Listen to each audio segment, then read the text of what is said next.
Hello everyone, what is up? It is me, AlbyMTG. For today's video, it appears that Magic has become an esport, so of course we're going to go ahead and take the time to talk about that.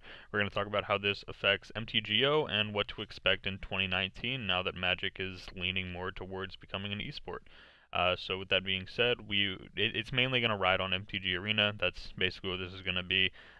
This is kind of just like their announcement page. None of this stuff is like clickable, but you can see a $10 million prize pool across Magic the Gathering Arena and Tabletop Magic in 2019. I believe the article, oops, sorry about that. I believe the article says that that's twice the amount that it was before, so of course that's fantastic to see. And then we have these new things called Mythic Championships, the new flagship competitions for MTG Arena, Esports, and Tabletop Magic. Essentially, what's happening is they're just changing the name of the Pro Tour to Mythic Championships. The new path to victory and millions in prize money, yep, featuring Magic Pro League players versus challengers from the Magic community. I'm not sure how this is going to work yet. They didn't really give us a ton of details, but my guess is that we're going to see, I believe it said 32 different players. Maybe if we scroll down, yeah, so 32 top-ranked Magic players in this Magic Pro League. And so you can root for your favorite players. They compete in the Mythic Championships and watch weekly MTG Arena matchups. My guess is that you're going to have some number of pro players, some number of streamers in this Magic Pro League. I don't think that they're just going to do entirely Magic Pros, especially for the first season of the Magic Pro League. It wouldn't surprise me if what ends up happening is you have, the top, let's say the top 25 players in the world, since those are already ranked. You have the top 25 players in the world, and then you throw in people like Day9, Nox, Gabby Sparts, basically anyone who's been promoted on the MTG Arena thing already. That's kind of like a bigger streamer. Even Kenji, I'm fine with Kenji playing. So those kind of players will probably be included in season one as kind of a way to just sort of build hype around it, I guess, get their viewers ready for Magic Pro League and things like that, and kind of try to capture their audience and bring it into the Magic Pro League. And then my guess is they just get knocked out essentially of the Magic Pro League after season one, and then it becomes true pros after that. That would be my best guess, but I'm very interested to see how it ends up playing out. Then more details to come in 2019. Also, while we're here, they give you an esports starter kit on MTG Arena. You want to use the code Game Awards. There's that option to redeem code where it would say purchase gems, purchase packs, or redeem code. If you type in Game Awards into the code section, it gives you some decent stuff. There's a Risk Factor, a Cleansing Nova, a Galta, a Search for Azcanta. I believe it's 2 Lava Coils, or maybe it's not. No, I think it's only one. Yeah, one Lava Coil, one Merfolk Branchwalker, one Sinister Sabotage, one Conclave Tribunal, one Vraska's Contempt, and then I believe on the other side of the risk factor is also a copy of the Eldest Reborn as well. So you get a pretty decent range of cards. So if you need those cards for your collection, then it would be just pretty easy for you to type in the Game Awards section and or in the Redeem Code section and get yourself some pretty standard playable stuff over here in MTG Arena. With that being said, we'll move on to the next chapter for Magic Esports by Elaine Chase. This is their big announcement article, and we'll go ahead and talk about it here. Let me try and make this a little bit bigger. So we're basically just going to skim over the stuff that doesn't really matter, just kind of like the fluff stuff. We're just kind of going to get into the numbers and the stuff that really matters. So the $10 million prize pool up for grabs in 2018, more than double than what it was in 2018. Again, this is really nice to see, and I'm quite happy that they have increased the prize pool. It's super nice to see that they're doing that. And then also the introduction of the Magic Pro League, the MPL, 32 of Magic's top-ranked players from around the world who are each offered player and streamer contracts with a combined worth of $75,000. So they're each essentially getting about $2.5 thousand, unless some people are getting more than others. They're generally looking at around 2.5, slightly more than that in terms of how much their contracts are going to be worth. The thing that does kind of throw me off here is the word streamer in here. Maybe it could mean that the pro players themselves are going to be streaming, or again, it could allude to what I was talking about earlier, where people like Day9, Kenji, Gabby, Nox, those kind of people are just kind of going to get free invites into this thing for promotion in the first year. So yeah, they've got $75,000 for those 32 players, which again I think is great. They're promoting your brand playing in this league, and so I think that that's great, including some additional monetary compensation for them is fantastic. And then they'll be playing on MTG Arena here, and then also in Mythic level tournaments in both MTG Arena and Tabletop. So maybe we'll get to see them play a little bit of Tabletop Magic at some point as well. We're kicking off the Esports with a $1 million Mythic Invitational event at PAX East in Boston on March 28th through 31st. The Invitational will showcase players in the new Magic Pro League battling against challengers. In January, we'll be revealing more information about the Mythic Invitational, including who snags the elusive slots. Maybe one of them could be you. Again, like I briefly mentioned before, the Mythic Championship is just essentially what they called the Pro Tour before. The Pro Tour has been around for over 20 years, and now they're changing the name of it. It's been around for quite a while, but we're choosing to change the name now to the Mythic Championship. I don't hate the name change. A lot of people did get confused before between the pro in Pro Tours, the difference between professional and promotional when it came to the Pro Tour. So I don't hate the name change. Making it the Mythic Championships kind of makes sense, honestly. And so yeah, they're going to be playing some MTG Arena. We already talked about the code that you can type in using the code Game Awards to receive an in-game esports starter kit. Tabletop events, formerly known as Pro Tours, will be called Mythic Championships. So I feel like this should have been probably higher up in the article, since they've been talking about Mythic Championships this whole time. Maybe just saying, hey, the thing that we're going to be talking about in this article was previously known as a Pro Tour. I feel like that would have been something nice to include at the beginning, which is why I let you guys know at the beginning. Each tabletop Mythic Championship in 2019 will award $500,000 in prizes. Again, pretty nice to be seeing that. The Magic Pro League will be based on points earned via finishes in the Mythic level events. Challenger players who do well in these events will also be ranked based on their finishes, keeping the Magic Pro League players on their toes and leaving room for newcomers to take their place at the top. We'll be releasing more details about the MPL seasons and rankings as we get ready to kick off the first season. Again, the point that stands out to me here is where is it? Challenger players who do well in these events will also be ranked based on their finishes, keeping the MPL players on their toes and leaving room for newcomers to take their places at the top. I feel like that's what's essentially going to happen. They're going to have these streamers in Season 1 of the Magic Pro League, and then the streamers aren't going to do quite as well as the top level, Tier 1 pros. And then you're going to see them kind of get filtered out as Season 2 comes along, and you'll see them replaced with new pro players. We know the Pro Tour is beloved, but we're changing it anyway. Going on to Mythic Championships, which again, like I said, I don't really hate the name change that much, and it doesn't appear like they're going to be changing too much. It just appears that maybe there will be some on MTG Arena instead. I don't know if that means that they're going to be holding like LAN events where everyone's playing MTG Arena, or whether they're going to be doing something like having online tournaments themselves that end up getting streamed, sort of like the super leagues that they were doing on MTGO. And then again, they're changing up the schedule a little bit here.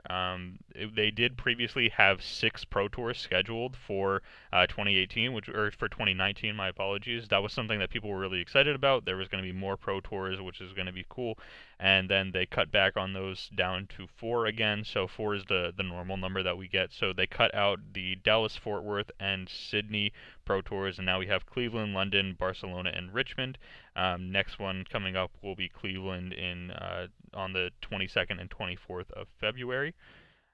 Invitations to Cleveland. This is stuff that really only concerns pro level players, but it is kind of interesting that the Travel Awards was kind of like an important piece of the Pro Tour, in my opinion. The fact that you qualified for these tournaments, or you earned your way up to those spots, and then they were going Wizards of the Coast originally paid for your trip, paid for your hotel, that sort of thing. They wanted you to play in their event, and they wanted to make sure that you made your chance to play on the Pro Tour. You got your chance. You didn't have to worry about money being an issue because you could pay for your hotel room. You could pay for your your hotel room and your flight by using WOTC's money, which was, I think, something that was super cool. And then it made everyone a little bit more anxious to play in the Pro Tour. They got rid of the travel rewards and instead replaced it with that everyone is now receiving a prize payout. I think that this helps out the players who are normally finishing towards the top a lot, but for the players who are normally finishing towards the bottom of these pro level events, I think that this actually kind of hurts them a little bit, unless we're going to be seeing a prize payout that's significantly more reasonable for people in terms of what the travel arrangements were. For example, if they were going to pay for a flight and a hotel for me in let's say some foreign country, something like Japan, somewhere where the flight would probably take a pretty reasonable amount of time, and so it would be fairly expensive.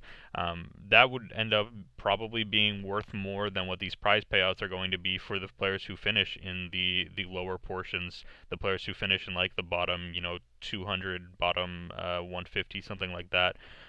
So I am interested to see what those payouts are going to be. I know it's not something that like a lot of people really care about, but it is kind of something that I'm interested to see. And then Barcelona and Richmond will have narrowly regionalized invitations as previously announced, which is fine. That's pretty much everything through that portion. The Grand Prix they talk about a little bit. $2.5 million prize pool across these Grand Prix in 2019, which is nice. We'll have people. Another sentence to point out here. Let me see if I can find it. Yeah, we look forward to announcing more partner events, especially esports events featuring MTG Arena. So it wouldn't surprise me if maybe Channel Fireball no longer holds the monopoly on WOTC sponsored events. I think we'll see someone taking over the MTG Arena scene for Wizards of the Coast. Maybe even just like I don't know. I'm not super familiar with MTG Arena. Like what's the word I'm looking for? The companies that would want to host an online video game kind of thing. Like I can think of Twitch as something where like sometimes they'll like put WOTC on the front page and things like that during bigger events like the Pro Tour and stuff like that. But I'm not really familiar with Hearthstone, so I don't know if there's like places that will sponsor these big Hearthstone events and things like that. I'm sure that there are, but I don't know who would run them aside from somebody like Channel Fireball, somebody like Star City Games. So it'll be interesting to see who ends up taking over the MTG Arena scene.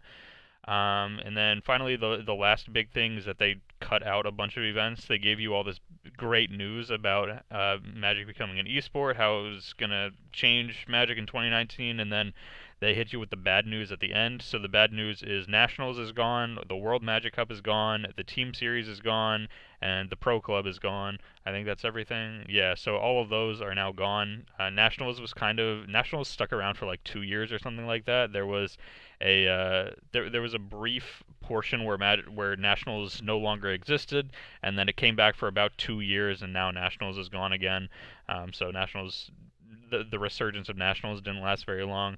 The World Magic Cup, I think the World Magic Cup was always kind of a cool one, getting to see all these different countries bring their best Magic players to the table. I thought that it was pretty cool, but no World Magic Cup anymore in 2019. The team series, I made that whole video before where I made my predictions on what teams would do well in the team series event for this year. This is going to be the last team series event. And then finally, the Pro Club. They're essentially getting rid of the Pro Club benefits in favor of new contracts, which go above and beyond the old system. So that'll be nice for the pro players, getting significantly higher compensation for what they've been doing for the game over the past few years. And then any earned benefits will be granted through the end of 2019. The last event will give out pro points will be Grand Prix Seattle. After that, there will be no such thing as pro points anymore. Tabletop Mythic. Oh wait, no, that could be incorrect. Those outside any earned benefit. Maybe they'll have them back, or maybe there's going to be a new way of determining what players are the highest up in the pro tour Pro Tour rankings and things like that. Like normally pro points is just the best way to do it. You could go through and say, hey, person X earned so many pro points throughout, this year, which was significantly higher than this person, so credit goes to this person for having the most pro points. That sort of thing was a nice way of gauging skill level. But based on the sentence saying that pro points will be frozen, I think that means that they're no longer going to have pro points, which means that they're going to have to have a new indicator of how these pros are in terms of their competition, whether they're a high level pro, low level pro. So I'm interested to see what they'll bring out instead of pro points.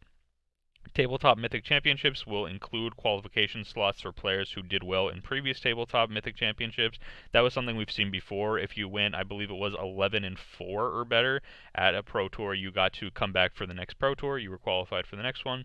And then for the Magic Pro Tour Hall of Fame, 2019 will be the last year of qualification and voting as you know it. When we get to voting season, we will have a new Magic Hall of Fame structure to unveil. I'm pretty interested to see what this ends up looking like. You guys know that I follow the Pro Tour quite a lot, and I have opinions when it comes to the Pro Tour Hall of Fame. Generally, whenever the Pro Tour Hall of Fame comes around, I make my opinions known on who I think will make it in, who I think should make it in, that sort of stuff. So I'm pretty interested in seeing what the new system will end up looking like. And then aside from that, everything else is just pretty basic here. So thank you guys so much for watching the video. You'll have to let me know your opinions down low in the Oh, actually, before we go to the end of the video, I should talk a little bit about MTGO, since basically everything that was mentioned here was Magic the Gathering Arena. They basically didn't mention Magic Online at all. I'm pretty sure they didn't mention it at all. Yeah, the only time Magic Online was mentioned was all the way down here towards the bottom of the page. So Magic Online was not featured at all in this article. However, last night they put out a tweet, or actually this morning they put out a tweet. Hashtag MTGO is definitely still part of the Magic Esports program. Players will still be able to qualify for Tabletop Mythic Championships through Magic Online tournaments. For more about MTGO's plans, at C. Curitz, who I believe is Chris Curitz, yeah, the senior product manager for Magic Online. He'll have a state of the program article next week on the Magic the Gathering Online site, where you can see what Magic Online's future holds for competitive Magic. So I'm pretty interested to see what this article is going to end up saying. I personally rent my cards on MTGO. I don't really have that big of a collection, so if MTGO does go away, I mean, I'm going to be disappointed. I like MTGO, but I can't imagine them getting rid of it. I believe Saffron Olive put out a tweet earlier saying he was certainly not selling his collection because it's hard to believe that people would give up on their favorite format just to play Standard. Standard has Standard right now is in a really good spot, but it does get stale over a while. Once players figure out the top decks, it's pretty easy to just play mirror matches and things over and over and over again. So when it comes to Eternal formats like, Pauper, Modern, Legacy, Vintage, I don't see players willingly giving up those formats just to jump over to Arena for Standard. It's not something I'm expecting, but it'll be interesting to see what they end up saying about MTGO. A lot of people were also saying that this article was probably supposed to just come out last night along with the announcement, but instead is out here coming out next week. Some people in the replies were saying that this was probably just like a backlash thing because a lot of the MTGO players were pretty unhappy with last night's announcement, so this could just be calming the storm that came from last night's announcement. So again, with that being said, now we're at the end of the video. Let me know your thoughts on what's going to happen with Magic the Gathering Online. Are you excited for MTG Arena Esports? Anything like that, be sure to let me know down in the comments section. Be sure to leave a like on the video if you guys did enjoy. We are here on my Twitter page, so if you get the opportunity to follow me over here on Twitter, I'd be really appreciative. At Alby_MTG, ALBY_MTG. It's also located on the right-hand side of your screen.